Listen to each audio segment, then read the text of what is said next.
ভগবান শিব হিন্দু ধর্মের অন্যতম পূজনীয় দেবতা, সমগ্র জগতের ধ্বংসকারী ও রূপান্তরকারী দেবতা হিসেবে পরিচিত।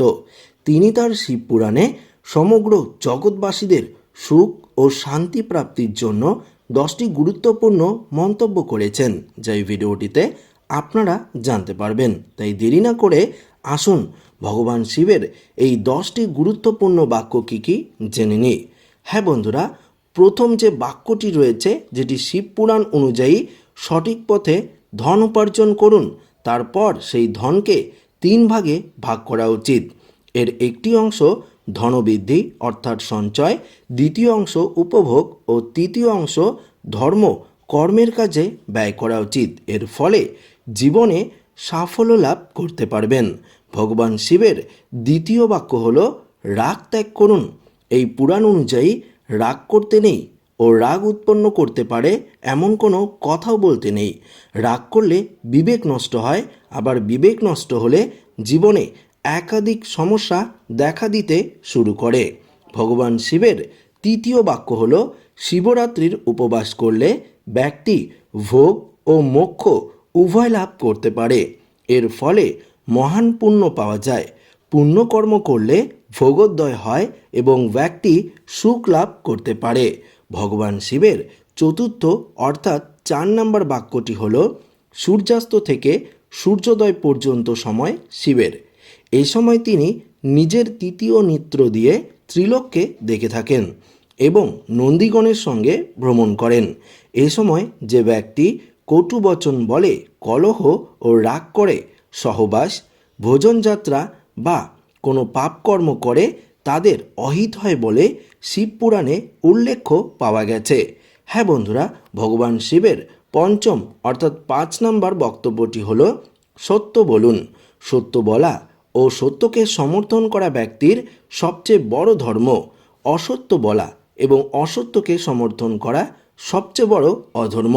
ভগবান শিবের ষষ্ঠ অর্থাৎ 6 নম্বর বক্তব্য জানার আগে অবশ্যই যারা নতুন রয়েছেন আমাদের চ্যানেলটিকে সাবস্ক্রাইব করেননি, চ্যানেলটিকে সাবস্ক্রাইব করে পাশের দেওয়া বেল আইকনটিকেও প্রেস করে অল নোটিফিকেশনটিকেও বাজিয়ে দেবেন এবং ভিডিওটিকে এক্ষুনি একটি লাইক করে নেবেন।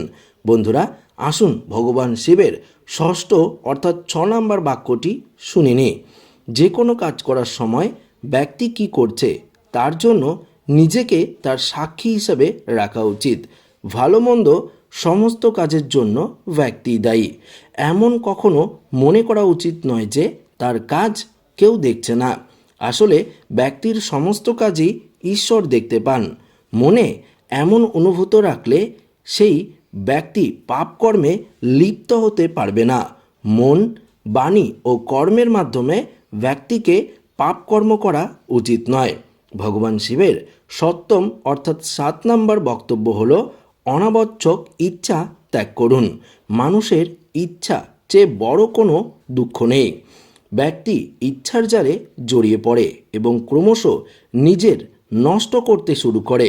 শিবপুরাণ অনুযায়ী ব্যক্তিকে তাই তার অনাবশ্যক ইচ্ছা ত্যাগ করা উচিত। এর ফলে তার মহাসুখ লাভ করতে পারবে।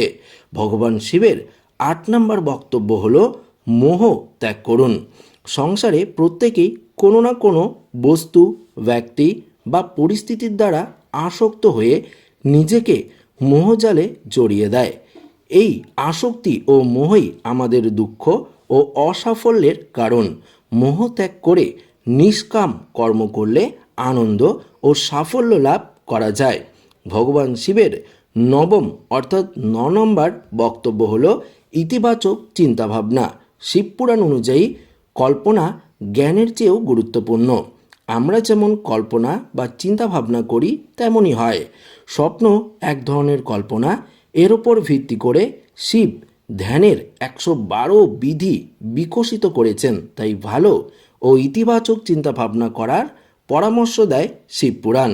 ভগবান শিবের শেষ অর্থাৎ 10 নম্বর বক্তব্য হল শিবপুরাণ অনুযায়ী ব্যক্তির মধ্যে যতক্ষণ রাগ, দ্বেষ, ঈর্ষা, বৈমনস্য, অপমান ও হিংসার মতো পাশবিক বৃত্তি থাকে ততক্ষণ সে পশুর অংশ। এই পাশবিকতা থেকে মুক্তির জন্য ভক্তি ও ধ্যান জরুরি। শিবপুরাণ অনুযায়ী ব্যক্তির মধ্যে সমস্ত ধরনের পশু ও পক্ষীর প্রবৃত্তি থাকে। ব্যক্তি নিজের মনের অধীনে থাকে, তার মধ্যে মনই সর্বাধিক সক্রিয় বলে তাকে মানুষ বলা হয়। শিবপুরাণ অনুযায়ী সমস্ত পাশবিক প্রবৃত্তি ত্যাগ করলেই প্রকৃত মানুষ হয়ে ওঠা যায়। তো ভিডিও শেষে আপনাদেরকে একটা কথাই বলবো, যদি আপনারা ভগবান শিবের ভক্ত হয়ে থাকেন তো অবশ্যই আমার সঙ্গে মন থেকে বলুন ওম নমঃ শিবায়, আর কমেন্টে লিখবেন এই ভিডিওটি আপনাদেরকে কেমন লাগলো।